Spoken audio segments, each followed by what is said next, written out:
Good morning guys. Happy blessed Sunday everyone.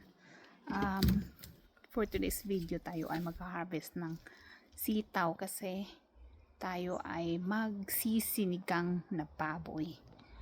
Guys, simula ng mga ilang araw ko lang to pinost ko yung video ko about this one. Yung tingnan mo naman, pwede nang harvestin.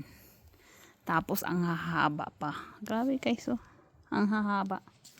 Kaya ha-harvestin na natin kasi kailangan natin sa ating sinigang.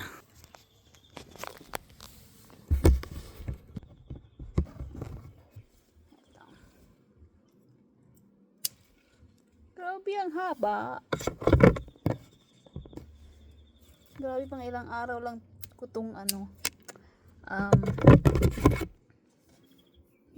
mga I think Tuesday or Monday ako nag-post nito na yung maliliit pa.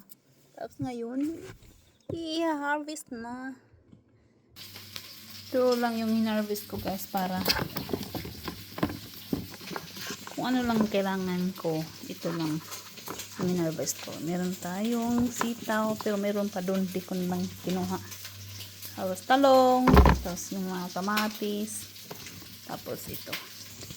Hindi lang din ako nag-harvest kangkong kasi meron naman akong nabiling bok choy, kaya hindi ko na kinuha yung kangkong. Okay guys, thank you for watching at tayo ay magluluto na ng sinigang. Bye bye.